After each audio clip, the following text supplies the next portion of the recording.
Olá, queridos amigos, caríssimos irmãos, estimadas irmãs, queridos internautas, aqui estamos mais uma vez e que a paz do nosso Mestre Jesus possa estar conosco.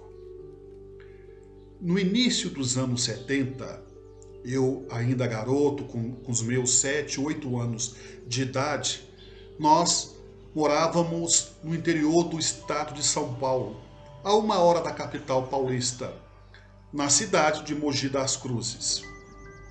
E como vim de família espírita, como é comum nas famílias espíritas, o meu pai sempre realizava semanalmente, todas as terças-feiras, o culto no lar, o evangelho no lar, todas as terças-feiras, às 6 horas da tarde.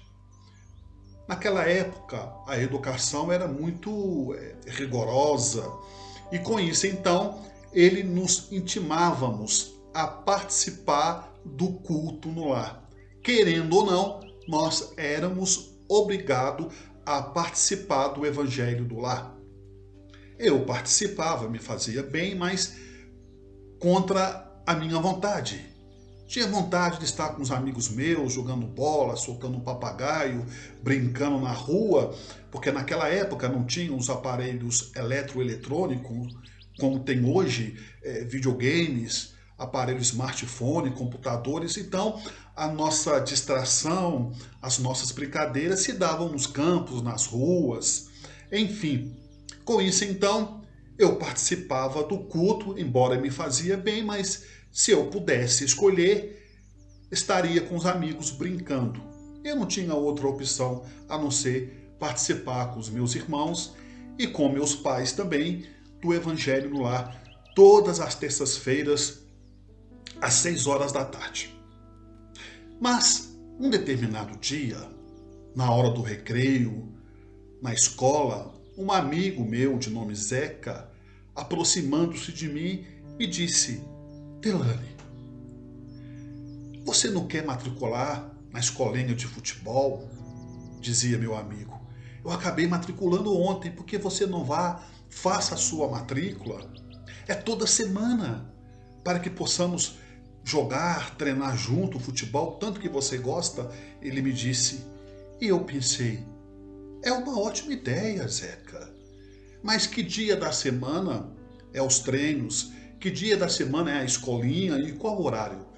Ele me disse então, me respondendo-lhe, Delane, é todas as terças-feiras, às 6 horas da tarde. Quando ele disse isso, com toda sinceridade, eu não pensei no futebol, eu pensei no culto no lar. Pensei assim, é justamente no horário do culto o meu futebol. Vai encaixar direitinho. Ao invés de eu ir para o culto, eu vou para o futebol. Cheguei em casa animado, satisfeito e conversei com minha mãe, para que minha mãe pudesse conversar com meu pai. Naquela época era muito comum, quando os filhos queriam alguma coisa ou estavam pleiteando alguma coisa ou algo, pedia para a mãe, para que a mãe pudesse pedir para os pais, para o pai, no caso. E com isso então eu pedi para ela se eu poderia participar da escolinha de futebol, era todas as terças-feiras, se ela falaria com meu pai. Ela disse, sim, meu filho, pode ficar tranquilo, que eu vou conversar com seu pai. Ela conversou, meu pai liberou do culto no lar. De tanto rezar no culto para pedir para ser liberado, eu acabei sendo liberado. Vejam só como são as coisas na vida. Enquanto meu pai rezava, fazia suas orações, e minha mãe no culto, eu rezava para o culto terminar logo.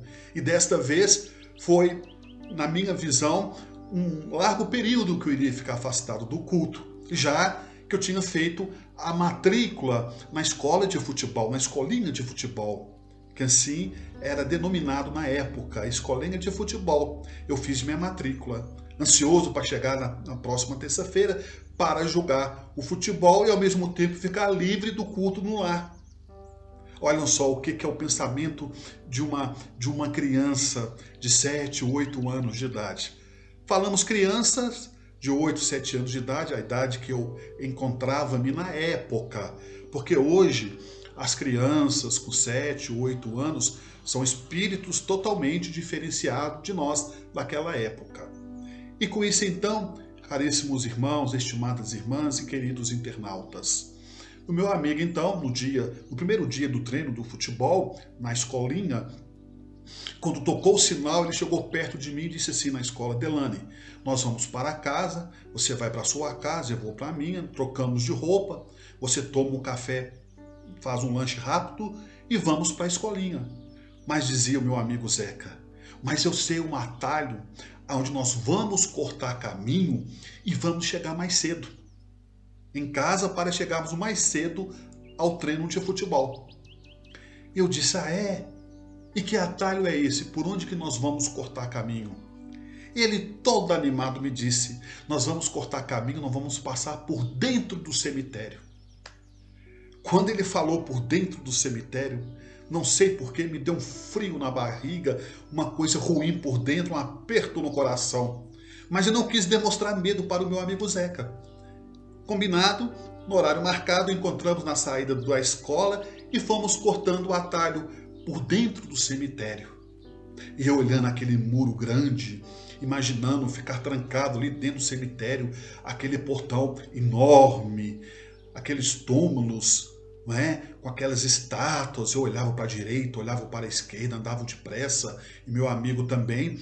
Provavelmente, talvez ele estaria com medo, não quis pronunciar, e eu, dentro de mim, estava morrendo de medo e não quis dizer nada ao meu companheiro, ao meu amigo Zeca.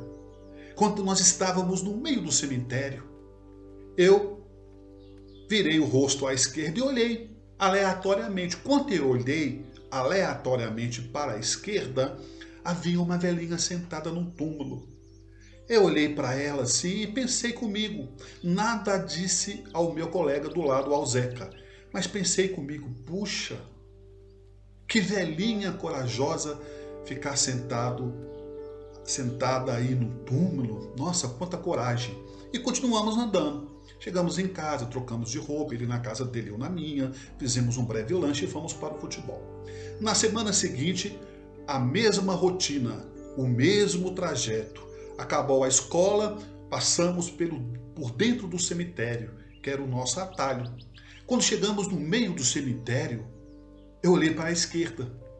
Quando eu olhei para a esquerda, a velhinha sentada de novo. Olhei e pensei, puxa vida, vai gostar de cemitério assim. Há 2 semanas que eu passo, ela sentada no mesmo lugar, cabisbaixa, ali. E pensei comigo, quanta coragem. Mas nada disse também ao meu amigo Zeca. Fomos para o futebol. Na terceira semana, no dia do treino, no dia da escolinha de futebol, eu e o Zeca, pela terceira semana consecutiva, passando pelo atalho, por dentro do cemitério. Quando chegou no meio, cismei de olhar. Olha a velhinha sentada de novo lá. E pensei, puxa, quanta coragem, hein? Pensei comigo. Não disse nada ao Zeca, cheguei em casa, troquei de roupa, fui para o futebol. Quando foi a 4ª semana consecutiva, o Zeca não foi à escola. Me parece que a mãe teve que levá-lo ao dentista, ao médico, alguma coisa nesse sentido. E com isso então eu pensei, é hoje que eu vou passar sozinho pelo cemitério. Mas, eu pensando comigo, meu pai sempre me disse que nós deveríamos ter medo dos vivos e não dos mortos. Meu pai era muito brincalhão e sempre dizia isso, que nós deveríamos ter medo dos vivos e não dos mortos. E com essa frase eu criei coragem. E fui sozinho pela 5ª vez consecutiva passar pelo atalho, cortando o caminho dentro do cemitério. Estava andando em passos firmes, morrendo de medo, mas andando depressa, mas a vontade de jogar futebol e ficar livre do culto era muito maior do que o medo. E lá estava eu andando em passos firmes. Quando eu cheguei no meio do cemitério, eu pensei, agora eu vou olhar para a esquerda. Olhei para a esquerda, quem estava sentado no túmulo? A velhinha estava sentada lá mais uma vez. Eu pensei, eu vou até ela, bater um papo com ela. Eu perdi o medo e fui.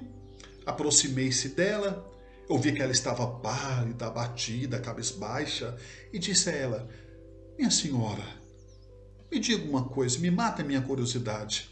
Eu sempre fui curioso e perguntei à velhinha, a senhora não tem medo de ficar sentada aí toda semana? Ela olhou para mim com um olhar triste, com a voz embargada e me disse, meu filho, quando eu era viva, eu tinha.